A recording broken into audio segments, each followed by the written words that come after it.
Hola compañeros y compañeras, espero que estén súper bien. Les doy la bienvenida al primer video de este curso de atención a la diversidad y apoyos educativos. Nos vamos a centrar en este video en el tema de la adaptación universitaria, pero para eso lo primero que necesitamos entender es cuál es nuestro villano en esta historia. ¿Cuál es ese enemigo que no nos deja ser superhéroes en nuestra aula? Bueno, el enemigo principal es la exclusión, pero también tiene unos secuaces por ahí que tenemos que revisar porque nos pueden, o más bien esos secuaces ayudan a este villano a generar lo que andamos evitando y por lo cual nos estamos haciendo superhéroes, que son las prácticas de discriminación, que va a llegar un momento que estas prácticas de discriminación van a generar interrupción de estudios. Nuestro objetivo como superhéroes es que el estudiantado permanezca en su proyecto académico y pueda aprender y poder terminar su proyecto incluso profesional. Pero para eso tenemos que tener bien claro qué es lo que vamos a contraatacar. Obviamente el enemigo importante que estamos hablando acá es el de la exclusión, que es en realidad un problema multifactorial, o sea, depende de muchas causas y de muchos factores. Obviamente el rol docente es uno y es uno importante y es en el que nosotros podemos trabajar, pero hay otras situaciones también que pueden generar exclusión. ¿Qué es la exclusión como tal? Esa violación al derecho del estudiante a ejercer plenamente sus capacidades de aprendizaje o de poder disfrutar de su derecho a la educación de calidad, ¿verdad? Por ende, la exclusión genera brechas y rezago educativo. Ahora, estos secuaces que ven ustedes en pantalla de segregación e integración son bien complicaditos porque parecen que están ayudando, pero realmente son prácticas de discriminación. ¿Qué es la segregación? Bueno, es cuando yo separo totalmente grupos de manera desigual por alguna condición en específico o una característica personal o social. Y estos grupos segregados normalmente tienen la base en que se dividen porque hay algún otro grupo con mayores ventajas, ¿verdad? Que en los logros educativos. Entonces, evidentemente, segregar de decir, bueno, no, estos estudiantes no deberían de estar en esta universidad por algún motivo específico, por ejemplo, por desempeño académico, puede ser más bien una práctica de segregación y esto nos lleva a la exclusión. La otra que es bien compleja, porque no hace mucho pensábamos que era parte de procesos positivos, es la integración. ¿A qué nos referimos con integración? Bueno, no lo llevamos a otra institución, está en la misma institución, pero está en un grupo diferente, en un aula diferente, en un horario distinto, ¿verdad? Donde se trata desde la educación que antes llamaban educación especial, que ahora llaman educación inclusiva, ahora vamos a ver por qué. Y se piensa que el estudiante o la estudiante no puede ser atendido en un centro diurno o en un centro horario de clases como el resto de sus compañeros y compañeras. Eso es la integración. Ahora, no sé si recuerdan, en algún momento en el sistema educativo costarricense, cosa que ya no pasa, existía el aula integrada. Precisamente era un aula donde se separaba estudiantes que antes llamaban con problemas o dificultades emocionales y de conducta y se les daba sus clases por aparte. No podemos hacer eso, también es un secuaz de la exclusión y que nos va a generar prácticas de discriminación. Ahora, cuando hablamos de discriminación específicamente en el ambiente educativo, acordémonos que eso es lo que están intentando hacer nuestros enemigos, nuestros villanos de esta historia, y es básicamente estas prácticas que se producen en diferentes ámbitos como las aulas, pero también los pasillos o en procesos administrativos, ¿verdad? Que pueden violentar el principio de equidad de oportunidades en el aprendizaje y obviamente niegan que existen condiciones diversas en el estudiantado. De hecho, la discriminación homologa a los estudiantes como si fuera uno solo y no tiene consideración la riqueza de las diferencias entre los seres humanos. Cuando hablamos de situaciones de diversidad, ¿verdad? O esa capacidad que tiene la humanidad de tener condiciones diversas, podemos hablar de muchísimas. Puede estar una condición diversa como el área socioeconómica, que vengan de diferentes niveles, o en un mismo grupo tener estudiantes de diferentes edades, o puede haber diferentes culturas, ¿verdad? Que eso está relacionado incluso con diferentes religiones, evidentemente el género o la orientación sexual del deseo. Y la que está más relacionada a nuestros procesos educativos, algunas condiciones de diversidad funcionales, como son los trastornos de aprendizaje, por ejemplo, déficit atencional o dislexia, por ejemplo, o discalculia, o condiciones de salud. Por ejemplo, he tenido estudiantes con problemas en el túnel carpal, que eso es una condición de salud que evidentemente provoca problemas para la parte más de motora fina, o alguna discapacidad o situación de discapacidad, ¿verdad? Auditiva o inclusive motora. Las situaciones de diversidad, vean que lo estamos definiendo como una situación, no necesariamente como una característica de la persona. ¿Por qué? Porque pueden ser situaciones permanentes a como pueden cambiar con el tiempo. En realidad, nosotros, bueno, como seres humanos somos súper diversos, somos súper diferentes entre nosotros y eso puede cambiar dependiendo del proceso. Ahora bien, una de las diversidades más importantes que enfrentamos los docentes, pues es trabajar con personas que tienen una edad diferente a la nuestra, ¿verdad? Y en algunos momentos es complicado entender sus dinámicas, por eso es importante conocerlos y conocerlas. En este momento, la mayor cantidad de estudiantes que nosotros atendemos proceden de un grupo generacional que le llamaremos Centennials, que son aquellas personas que nacieron después de los 2000, que es importante tener en cuenta y que es importante ser empáticos, ¿verdad?, con esta población. Son muy diferentes a las generaciones en las que somos docentes, tienen principios distintos. Por ejemplo, estos estudiantes han sido marcados por guerras, por crisis financieras, por la pandemia, ¿verdad? Y eso ha marcado también su nivel educativo y la forma en que se prepararon, pero también son personas que son nativas digitales, por ende la inmediatez es muy importante para ellos y tienen un concepto diferente de privacidad, ¿verdad? Son gente que está acostumbrada a que su vida pueda ser discutida por otros y otras, a publicar cosas o espacios que eran íntimos, que tal vez nuestras generaciones no hacían tanto, ¿verdad? Y debido precisamente a estas crisis que han tenido que experimentar, tanto de guerras financieras, pandémicas, sus ideales, a diferencia de generaciones anteriores, son un poquito más reservados, un poco más conservadores en función de buscar estabilidad, ¿verdad? Y tienden a dejar las etapas de vida que se supone que deberían de hacer en sus edades, a dejarles un poquito más atrás y atrasan un poquito con las etapas de vida.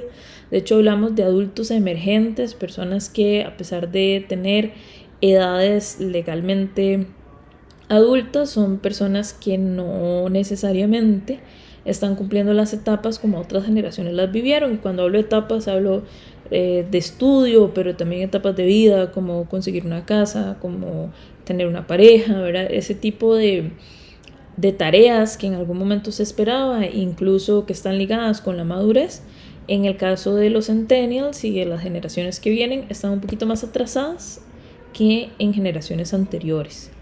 Además, tenemos que tomar en cuenta que, bueno, estos son nuestros estudiantes ahorita, pero en 3-4 años más o menos en el futuro vamos a tener otro tipo de estudiantes que son los alfa, que son personas un poquito mucho más conectadas, ¿verdad? Con todo lo que tiene que ver con la tecnología. Están muy marcadas por la inteligencia artificial. Es súper importante tenerlo en cuenta, sobre todo a nivel pedagógico, porque vamos a necesitar manejar estas herramientas. También son personas muy independientes, que es diferente a los centennials, son muchísimo más independientes y son o van a ser posibles estudiantes que su estilo de aprendizaje está muy conectado con lo virtual. Entonces, a pesar de que tengamos clases presenciales, deberíamos de tener sobre todo herramientas que les ayuden a ellos a co-crear con nosotros. Ellos buscan más un liderazgo inspiracional cosa que los centennials tienden a buscar más seguir instrucciones o pasos o procesos, buscan más estabilidad. Los alfa es un poquito contrario, buscan muchísimo más la inspiración y la co-creación con la persona docente. Ahora, sin importar a la generación que pertenezcan en su desarrollo psicosocial, nuestros estudiantes, o sea, en la etapa de la universidad, evidentemente para las personas que vienen saliendo de secundaria y entran a la universidad, están viviendo dos etapas psicosociales muy importantes. Están terminando la etapa de la identidad versus la confusión, en la que están terminando de construir su identidad psicosexual, su identidad ideológica, su identidad social, profesional, ¿verdad? La parte vocacional, y su identidad cultural y religiosa. Esto es súper importante porque nosotros marcamos muchísimo la construcción de la identidad de estos estudiantes en estas áreas también. Pero bueno, obviamente vamos a subrayar el área profesional, que es en la que deberíamos de hacer más hincapié para esa adaptación. Pero también están empezando la tarea de intimidad versus aislamiento, en la que lo que realmente buscan es poder tener conexiones con sus pares, conexiones íntimas, conexiones emocionales reales, de vínculos seguros. Entonces vean que en esta etapa el estudiantado necesita trabajar con y para otros. Entonces sí, dentro de nuestras estrategias pues tenemos que tomar en cuenta esta necesidad del estudiantado. Ahora bien, podemos tener estudiantes no tradicionales también, así se les llama teóricamente, que son estudiantes mucho más maduros, que normalmente tienen mayores responsabilidades económicas y familiares, ¿verdad? Y algunas dificultades para poder organizarse, autorregularse y también para lograr poder tener una conexión con sus compañeros y compañeras.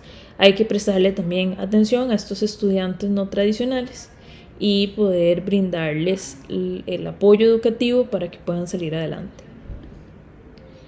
Ahora bien, si nuestro enemigo es la exclusión porque tiene prácticas discriminatorias, ¿qué es a lo que estamos apuntando? ¿Cómo nos volvemos esos superhéroes del aula? Bueno, eso lo hacemos con la inclusión educativa, que se basa en el modelo social de la atención educativa, en el que el problema no es la persona que tiene necesidades educativas especiales, no. El problema es la sociedad, que tiene barreras que impiden a personas distintas acceder de manera equitativa a la educación. Entonces se visualiza la educación como un derecho humano y para esto es indispensable disminuir esas barreras. Nosotros como superhéroes la idea es que quitemos esos muros, esas barreras que impiden al estudiantado acceder a la educación y evidentemente el aprendizaje. Una educación inclusiva procura no solo el aprendizaje de calidad, o sea, que de verdad el estudiante aprenda y aplique las cosas, también procura un buen rendimiento académico, porque recuerden, hay estudiantes que tienen un 70 porque se les bajaron mucho los puntos, pero puede ser que sí tuvieran un aprendizaje de calidad dentro de ese proceso porque aprendió del error. Pero también la educación inclusiva apunta a que no solo aprendamos del error, sino que tengamos un rendimiento académico positivo y muy importante, que haya participación plena de todo el estudiantado. No solo voz, sino también voz y voto. Ahora, la inclusión educativa tiene que tomar en cuenta las transiciones.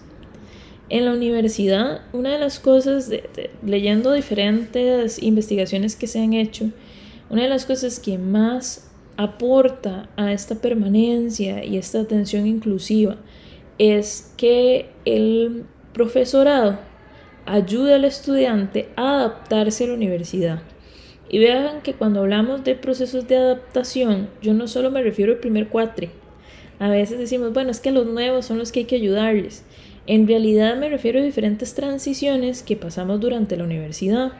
Obviamente la entrada a la universidad, esa transición de secundaria a el sistema de educación superior es muy fuerte porque tiene que ver con muchos procesos incluso de adultez que el estudiantado tiene que vivir, pero también hay otras transiciones durante el proceso de la universidad, empezando que esa transición de escuela o de colegio a universidad no es solo el primer cuatrimestre, son los primeros 3 cuatrimestres, o sea, es el año, donde normalmente finales de ese año donde empezamos a perder estudiantes. También el año o en el momento en que entran en cursos de carrera como tal, no en cursos introductorios, ¿verdad? También tenemos algunas crisis vocacionales, algunas transiciones, y la última transición es al final, ¿verdad?, de la universidad, que es en el último año, inicios del último año y obviamente cuando ya se están graduando. Esos procesos de adaptación como docentes nosotros tenemos que tomarlos en cuenta. ¿Cuáles son esos factores que ayudan a la adaptación? Obviamente un factor personal, o sea, un factor del estudiante, esas percepciones que tiene la persona universitaria sobre su bienestar físico y psicológico. Ahí nosotros no podemos, o sea, no tenemos tanta injerencia, pero sí podemos ayudar al estudiantado a que piensen sus cursos, pero sin minar su salud, ¿verdad?, tanto física como mental. Y ahí sí es muy importante que nosotros como docentes hagamos un examen de conciencia y no estemos fomentando hábitos de estilos de vida o más bien no saludables, o conductas de riesgo, ¿verdad? Hay que ayudarles al estudiantado a que se autorregule, a que se organice. También otro factor es la carrera, que ahí podemos hacer muchísimo, que es ese grado de adaptación que tiene la persona estudiante con la carrera profesional y su proyecto vocacional, ¿verdad?, incluyendo las perspectivas que tiene de esto. Y creo que parte de ese proceso de adaptación es desde los primeros cursos, reforzándolo incluso en las mitades de carrera, que el estudiante tenga oportunidades de descubrir cómo va a ser ese mundo profesional, cómo va a ser el ejercerlo, ¿verdad?, que haya una conexión directa entre la teoría y la práctica. También hay un factor interpersonal. Esto se ha estudiado en diferentes investigaciones. En la medida que los estudiantes y las estudiantes tengan conexiones entre sus pares, entre ellos, ¿verdad?, y relaciones significativas, va a ayudar muchísimo a adaptarse al medio. Entonces sí es muy importante que podamos incentivar el que el estudiantado participe de actividades extracurriculares, pero también que incentivemos dentro de nuestro grupo con la autoridad que tenemos en el aula para que haya relaciones de respeto, para que no haya bullying, para que todos y todas puedan tener, obviamente sin tener que ser mejores amigos, pero sí tener relaciones de cortesía y de respeto entre ellos. Por otro lado tenemos el factor de estudio, que aquí yo sí insisto que como personas docentes podemos hacer mucho, que es el fomentar hábitos y competencias de estudio, así como la organización y el uso de recursos de aprendizaje. Tenemos, sí, compañeros y compañeras docentes, que facilitar en el estudiantado cómo estudiar, cómo aprender, que dentro de las primeras tareas ellos, por ejemplo, si nosotros les vamos a pedir un ensayo, que lo hagamos por etapas, que hagan primero una lluvia de ideas, que hagan un esquema, ojalá que lo hagan de manera manual, que luego hagan una clarificación de cuál es su párrafo introductorio, cuál va a ser sus ideas centrales para el desarrollo, cuál es la conclusión, ¿verdad? El poder explicarles al estudiantado los procesos. Yo estoy hablando aquí, por ejemplo, de un ensayo, pero ustedes pueden hablar de la proyección, por ejemplo, de moda, o pueden hablar, por ejemplo, de cómo hacer un rigging o de cómo hacer un plano, ¿verdad? Todo ese tipo de tareas. Como docentes sí nos corresponde explicar los procesos, los pasos y poder hacerlo también en clase. Por último, pero no menos importante, está el factor institucional, donde aquí sí tenemos que considerar los servicios de la institución, los intereses del estudiantado hacia la universidad, y los profes son la primera cara que tiene la universidad con el estudiantado. Entonces la actitud que ustedes tengan con sus estudiantes ayuda muchísimo a la adaptación universitaria. Y obviamente el hacer procesos institucionales como pasar lista, como hacer las evaluaciones cualitativas, cómo entregar a tiempo las notas, todo ese tipo de procesos ayudan a la adaptación universitaria. Ahora bien, ¿cuáles son factores claves para adaptarnos? Bueno, vamos a empezar por entender, ¿verdad?, que esos factores los vamos a ver desde mi rol como docente. Porque bueno, aquí podríamos hablar de muchos roles dentro de la universidad, incluido la persona estudiante, pero vamos a centrarnos desde mi rol como docente. Lo primero es revisar mi metodología de enseñanza y mi evaluación. Si yo estoy en los primeros cuatrimestres, tengo que entender que el estudiantado está en la transición entre lo que vieron en el colegio y lo que vamos a ver ahorita. No puede ser un conflicto, una grada muy alta subir, tiene que ser en medida. Para esto siempre es importante, esto para cualquier curso, hacer un diagnóstico para entender cómo van nuestros estudiantes. Y esta metodología, de acuerdo a el paradigma de la Veritas, tiene que ir en función de competencias, ¿sí? Y de un aprendizaje activo, donde es el estudiante la persona centro que va a trabajar, ¿verdad? Donde nosotros como docentes somos facilitadores. Más adelante vamos a profundizar en esto, pero sí es muy importante que si queremos ser superhéroes de nuestras aulas y tener prácticas inclusivas, tenemos que revisar sí o sí nuestra metodología y nuestra evaluación, obviamente mediados o por lo menos transversalmente en función de ese respeto a la diversidad. También un factor clave para que la gente se adapte es tener información académica administrativa bien clarita de los procesos, los reglamentos, y eso implica que nosotros como personas docentes también lo tengamos bien claro y podamos apoyar al estudiantado por lo menos a buscar a la persona correcta ante las circunstancias.